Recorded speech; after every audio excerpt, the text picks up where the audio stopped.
and good day, everybody. I hope that you are doing well out there. And there is so much going on that I have asked Jim to come join me today to talk about self-doubt, because it seems to be running through every theme of every aspect of our lives at this point. So let's unravel this, dive deep, and welcome, Jim. Hi, Vida. I'm a little nervous here because I'm not sure I know what I'm doing.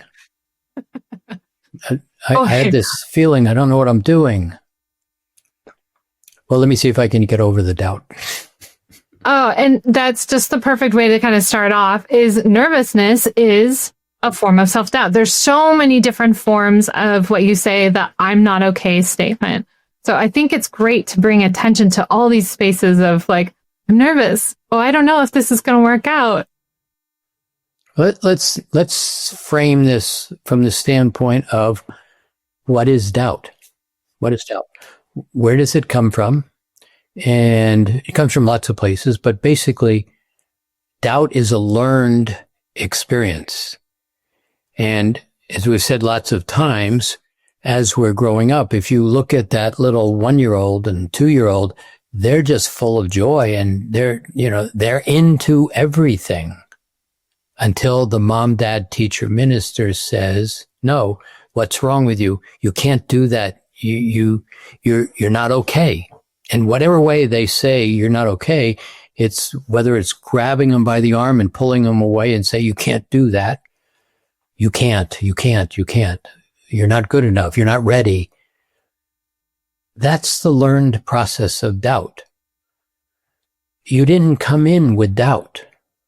You didn't come in with self-judgment. It's a learned process. And as we get older and we as spiritual beings wish to explore ourselves, which is the 1 or 2-year-old just getting into everything. How does this work? How does this hurt? What happens if I do this? How does a little 1 or 2-year-old learn language? They don't read a book. They simply try it out, and they try it out, and they listen, they try it out, and they put it together, and they begin to form sentences because they heard that sentence, etc.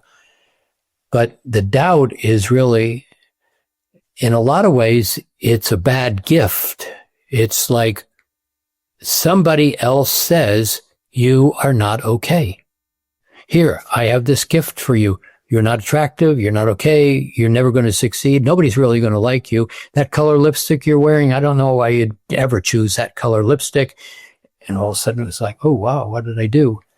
And so you get handed this gift.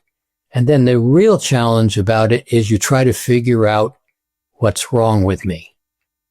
And it's an unanswerable question in every one of those aspects where somebody else said, here, I have a gift. You're not okay. You make me really angry. Well, I get angry around watching you walk on the ledge of the second story of the building. Well, I'm just exploring, you say, and you get screamed at, and never do that again. And we don't. So that's the framework of doubt in your ability to judge yourself as not okay. The second piece I would say to that, and we've said this numbers of times, is the vibration of excitement and the vibration of fear are the same vibration. One steps forward into joy and possibility and opportunity, excitement, and the other steps back into doubt, uncertainty, and hesitation. That's it. How do you choose? Forward or backward? And if you choose over and over and over, it becomes a repetitive pattern that you start to electromagnetically lock into. I'm not okay. I can't do it. I don't have permission. And then we build our life on that. So what about epigenetics and doubt that you inherit? Does it not come as well through the genetic line? There is. And it just, a lot of it gets passed right down. But there's too much importance to put into that space. And particularly right now where we are now in this evolutionary process, you are in a process, this is a sidebar, but you are in process of healing all of the past lineage and all of the future lineage. Now, I say that because we really are playing in a simultaneous time, but that's not part of an awareness, so we don't pay any attention to that. We're not capable of doing that because we have so much attention on what's wrong. So again, like what happens theoretically in mastering alchemy is if you start to recognize all these choices you have to step out of the game, and you begin to recognize, when I do X, gee, that feeling of doubt or that feeling of judgment or that feeling of anger no longer is in my space. And then if I step into my relationship with my sister, who has been my problem all my life and it's her fault, and we really realize, wait, it's me. It takes two to play the game, and when I change, the game changes. And all of a sudden you make the set of changes and the relationship with the sister, mom, dad changes. And it's the same thing in the lineage. You begin to change that I'm not okay because it came from the mom, dad, teacher, minister. You are also basically interrupting it in their lineage and also in the bloodstream. Yeah, I think it's really interesting to note. I mean, there's your own experiences that you have of being yelled at or getting in trouble or worried that you're going to get in trouble on a subconscious level where it's even unspoken. I mean, so much is done unspoken. So I think it's interesting to kind of call out all the different forms, whether it was passed down, and that's just what you do in your family. That's how we are here, down into your own. And a lot of that comes from, in terms of present time family, we match energy. You know, this is my mom and I love my mom or dad, and so I'm going to be like them. And so we begin to watch their color, the vibrations, their attitudes, their mannerisms, and we start matching all those things. Even when you watch kids, I'm going to get trouble with this one, but a lot of times you watch kids who gain weight, they're just matching mom and dad who have gained weight. Now, we're not talking about diabetes and those kind of things, but just the matching of energy. I want to be like my mom. And so you do the same habits and the same patterns and you wind up in the same place. And it's funny, and I'm just going to laugh. It's funny the thoughts you have when you're a little kid, you don't really realize it. And I think this is kind of the problem with self-doubt. It's so sneaky. I remember being little, and like when my mom walked in the room, her toes would crack. Like it's just, they crack when she walks. And I was like, I want my toes to do that. That's so cool. Yeah. They crack when they walk. So it's just kind of funny, these kind of things that you're kind of picking up without really realizing it to model as well. And we don't really have a lot of examples in the world of someone who is confident and balanced and not pushing, we just don't have a lot of, this is how you can carry yourself examples as we grew up. Yeah. Not a lot of role models in front of us. Yeah. Yeah. And I want to ask and kind of bring in one more piece to self-doubt. And I think it's interesting that doubt in general. So you cannot know what's about to happen. Uncertainty. I do not know what's going to happen if I jump off this cliff or if I walk along the side of the building. Or I don't know if this is put together perfectly. So there is some level or usage to doubt versus self-doubt. Do you want to bring in any thoughts that you have kind of around this doubt as a construction of where it's positive? Sure. Well, let's look at it. Let's just look at the first chakra. And over the last 40 years of my awareness, when people are taught about chakras, the first chakra is about the survival of the body. That's the message. So, I've heard it for 40 years. But once where, the archangelics started saying, here, let's explain the chakras and let's put the chakras together because they're not together. One of the things that became really clear, the first chakra is in fact about well-being. But again, here's one of those beliefs. It's about survival of the body. And I'm watching and I'm doubting and I'm paying attention. And I'm not sure I'm okay, which is the nature of the world around most of us. And so we're walking around in doubt from the mom, dad, teacher, minister in the beginning. And I have my mannerism is to hesitate and step back, and you go first. And if you don't die, then I'll do this. So we all have that kind of construct somewhere. But once you start putting those chakras back into their fullness, because they're not concave discs like virtually everybody's been taught, they're dynamic spheres of light when they are simply reconstructed. But that first chakra is not about survival. It's about well-being. However, there's a little sliver that is in that first chakra. We'll call it doubt if you'd like.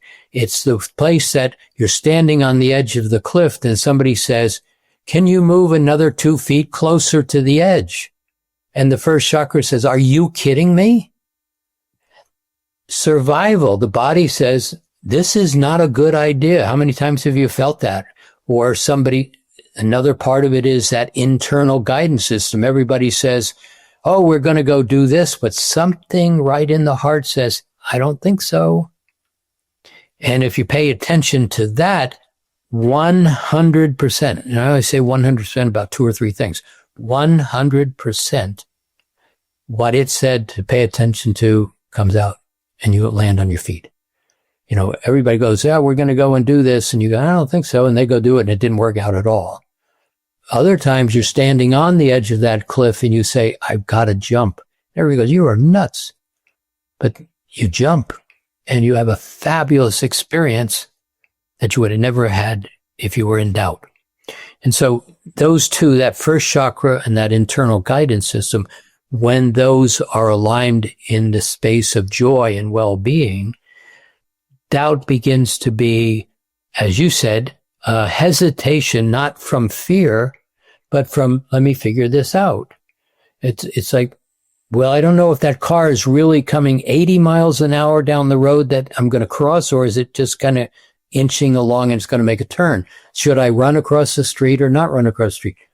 That's wisdom talking more than it is uncertainty and doubt. You know, I'm going to pause and look. Yeah, this is a really rich space because when we talk about wanting to create the apple or wanting to believe I can make all these changes, I am different, I'm somebody new, that component in the center that you're saying, oh, there might be more to this. Where you're like, ooh, what if I made it blue? Or, this all looks good, but maybe there's more. So I love that it's kind of a space of possibilities.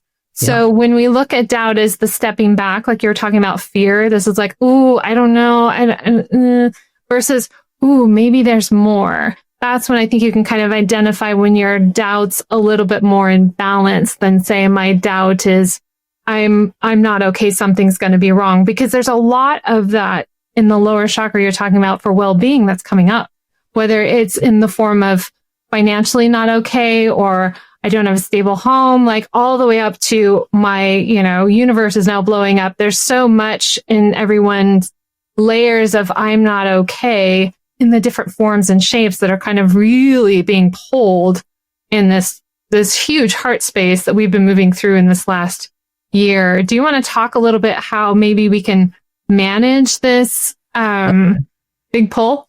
Sure. So let's just layer one more piece into that doubt, because when that little kid is told no and what's wrong with you and you're not okay, in a lot of ways what happens is that person who's saying you're not okay is taking permission away. Permission is something that's yours. It's not something that somebody gives you. Allowing yourself to explore is about you. It's not something somebody gives you. And so when you begin to recognize I have permission, it's this process of stepping back on that line closer to possibility and excitement than it is, I don't have permission. You're just giving up the word seniority to the mom, dad, teacher, minister in this example. I don't have permission. I don't have seniority. I don't have. And so there's no permission to explore. So, but what's happening right now is different than even that, because what's happening right now is supposed to be what's happening right now. I mean, in the simplest manner, it's time to go home. We're all going home. We're all stepping into a state of consciousness, whether it takes another 50 years for some people, which it will, or whether it happens instantaneously in the next second, which it will, depending on where you are and how you hold your belief systems. This aspect of is one of the things is you cannot take your baggage with you on this journey. And so the more I hold on to doubt and lack of permission and lack of seniority, and I'm uncertain and I don't have enough certainty. I'm not capable of, all that is doubt. All that is somebody else's bad moment in your space resonating, where you gave up more seniority to somebody else taking permission. And so you can't take that with you, and you're on the journey. And so what's happening as kind of the day is dawning into a brighter and brighter day, and the shadows are starting to disappear because of the light that's coming in, a lot of the stuff is just floating up to the surface. Now, in the past 20 years, you had to work at getting some of that stuff out. And it also naturally came up, but now it's all coming up because it wasn't dealt with before. And so this aspect of uncertainty and is still playing out in, this is what I believe the third dimension is. This is what I believe the world is. This is how I believe everything works. And I got all this garbage coming up in my space, and I have a problem. But if you can basically, playing and mastering alchemy, start to build that, dress yourself in those words, certain, capable, seniority, gracious, happy, would your life be different if you wore that kind of wardrobe? As you step into those words, you begin to have that level of permission. The interesting thing is the doubt goes away, and much of that stuff that people are experiencing as baggage is really stuff that's coming up and leaving. But what we do is we grab a hold of it and go, oh no, why are you here again? That divorce of 20 years ago, why are you coming up again? The worst question you can possibly ask in life is, why are you here? Because all of those emotions will say, well, don't you remember you were really a jerk in this marriage? And she said, and he said, and then you're sitting there in this kind of mental spin, looking at stuff that's trying to go away, and you're trying to make sense of it. If you can just simply go, it's leaving, take a breath, walk out the door, come back, I'll pretty much guarantee you by the time you walk out the door and come back, you won't remember why you walked out the door to come back. It goes away that quickly. And can I just bring up how masterful that process is? Actually, what you're talking about. It sounds so simple. It sounds like, okay, all you have to do is just not focus on the problem, which of course makes you focus on the problem. And it's interesting because there's a lot of what you're saying, shadows coming up from, oh man, I thought I dealt with this. I can't believe this is coming back. I felt so good and confident. Like we're having these swing days where I feel good, I'm capable, I'm confident. And the next thing that pops up in front of your face, it's kind of a process of managing that. So you're like, okay, how much more can I manage my space better than I did back then? So at least a gradual process of change, it feels like in some ways, where a divorce is a big, that was a big deal and it had a ton of energy in your space.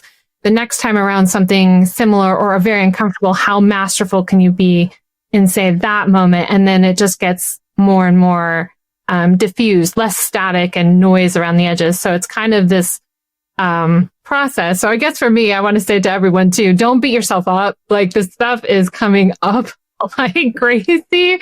And so like you're saying, it's so important just to go, it's coming up because it's leaving. I'm going back to my platform of this. And when your thoughts kind of pull you back because there's still static energy left, that's when you get to play with your tools and go, how much more can I pull out? How much more manage? Because it's not just like we were talking with the tools and earlier, and even the rays of creation, the one and done. I mean, it's a masterful process here. Yeah. It's also something new. And so a lot of what's coming up is just old baggage. And so there's another piece of this that we've talked about in Mastering Alchemy a lot, and that is your past is not fixed. The belief is, well, the past has happened. That's it. I'm stuck with it. That's all there is. That's not correct. So when you begin to take a breath and step back and you take a look at the path, there's a process here. The past is made up of two things. One is the event occurred. It did occur. Let's just give it benefit of doubt. It may not have occurred as you think it occurred, but something occurred in your past. The second thing is when you bring your attention to that event that happened 40 years ago, you have a tendency to match the energy, the emotion of the event, and then right here in present time go, well, I'm really guilty about this.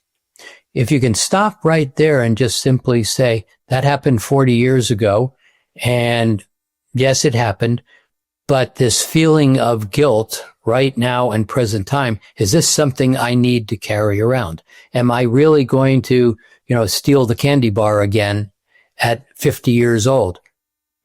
But I'm guilty about it.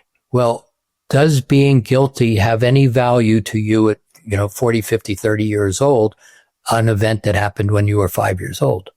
And if you can just simply take a breath and realize, no, it doesn't. And that's where you use the rose, you create a rose, put it in a rose, explode the rose to the side. This doesn't really have any value. I'm going to let it go. It's gone. And the interesting part is not only is it gone, the memory is gone also. So you're losing memory in this process as well as you're losing emotions, the baggage, as you'd call it. The baggage is mostly the emotion, but the emotion is not in present time because the event happened 10, 20, 30 years ago or yesterday. And so if you can understand that and play with that on something really simple, something where you say, gee, I was really stupid. Okay, I was really stupid. Do I have to allow myself to define myself in some little way in that manner because of an event way back when? And if you can just think through that, you start to find, well, I can let that go. That doesn't have anything to do with me right now. Then the baggage goes away. Then the doubts go away. Then the self-judgment begins to go away because, as we said earlier, most of what you're carrying around is somebody else's belief system. And it's almost like you're using present time as a tool, right? You're like, whoa. I am not there. I'm right here. I'm a new person. I'm reset. That is that. And it's amazing how much we pull out of the past and how much I expect my day to be like this when I wake up, or I expect things to go like this. Like, it's so crazy how much gets pulled from the past versus really being present. What opportunities are you noticing in the shifts in kind of time and these timelines around present time? Is it in a way easier to get into or expanding? Well, see, you've never been out of it. That's really the truth. See, you're right here, right now. You're not in anything 2 minutes ago or anything 2 minutes from now. You're right here. You've always been right here. All we are doing, though, is giving attention to the past, believing the past as a truth. Things we don't like, we project into the future and hope they don't bite us in the butt again. And then we begin to create circular time where we wind up creating an intention out in our future. And people go, why is this happening to me again? Well, because you just thought it into the future. So when you start to get into the past where we were just talking and you get really comfortable and you say, how would I like to experience my past? And if you allow yourself to recognize you can change, how would I like to experience my present? You have the capacity to basically start to construct a future presence that you allow to start to happen, and you interrupt that past hard line that says, I'm going to get bit in the butt because they didn't like me, because I'm not okay, because. But once you start to recognize that I don't have to carry that around and allow yourself, the ability to create the future right now is what all this light is about that's coming in. And it is so amazing, this light that's coming in. So much coming up out of the cracks, out of the deep cracks, the stuff you never knew you thought you had.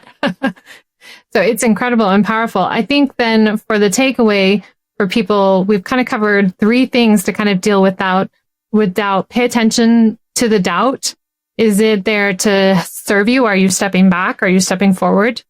Like, be really in present time, and you can go kind of pull those things, rearrange your past and pull those things out of the past. Is there any other things that you can think of that we've covered or should cover on managing? We can say it in a slightly different way is most of the thoughts you think and a great portion of the beliefs you hold aren't yours. And so when you basically build your reality around a whole lot of that, there's an off-balancedness because they're not yours. So this present time space and beginning to let the past be what it is without the emotion, all of a sudden you realize a level of freedom that begins to give you permission to start to think about how would you like to live this space. And that's where the doubt begins to go away. Brilliant. And that's when you're in creation and possibilities and let's go. Exactly. Excellent. Well, thank you, Jim. This was wonderful. Appreciate your time.